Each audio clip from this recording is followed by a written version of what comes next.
Sometimes you come across as quite aggressive in your lyrics and your videos. Doesn't this bother you? Don't you worry that people will perceive this as being overindulgent? I just think I set out to make an extreme sounding record, you know. And I found, like, in the European press, the favorite mode of attacking me seems to be, which I think was started by, like, the fucking NME and those idiots, was, oh, this can't be real, it's all fabricated, and, you know, if he meant it, he'd be dead already, and all this kind of nonsense, you know. How do I sit here and say, yeah, I meant it? You know, what can I say to you to say I've thought these things? And it puts me in a strange position of trying to justify myself, which I don't feel I need to do, you know. I agree, it's extreme, you know, it's over the top, it's the equivalent of a movie with 500 people getting their guts ripped out, you know, it was meant to be that, you know. I might have been exploring subtlety on a musical level on this record, but I wasn't lyrically, you know. So I open myself up for that, and I think it's also fair criticism too. That's something I plan on hoping to move out of, you know. But this record, that was the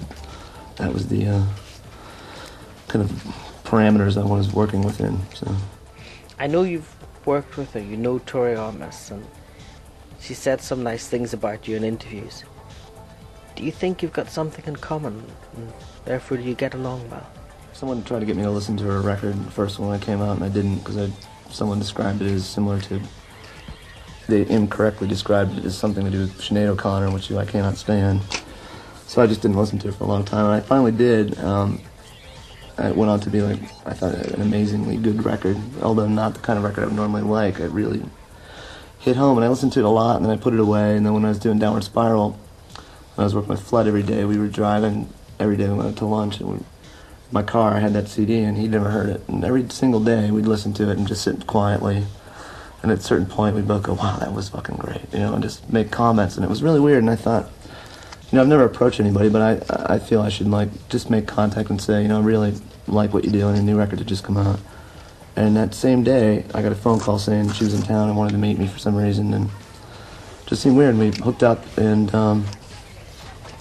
instantly was like a good friend, someone I know somehow, you know. We tried to stay in touch, and then I just saw her not too long ago. Just, I don't know, she's a nice person, we're friends. It's just a final question to finish. You talk about a fame kind of thing in interviews, and there's certain people you don't want to become like, and yet there are other people you respect, like guitarist Adrian Bellew. Is it important for you to retain a certain respect and level of humanity? I haven't worked with that many people because I'm intimidated by it.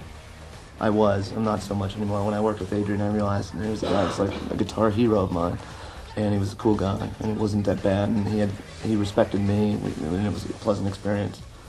You know, you meet Prince, and he's a little shrimpy freak that is living in another world, and when you lose any degree of humanity where you can even talk to somebody as a human being, you've crossed the line into someone I don't want to deal with at any level, you know.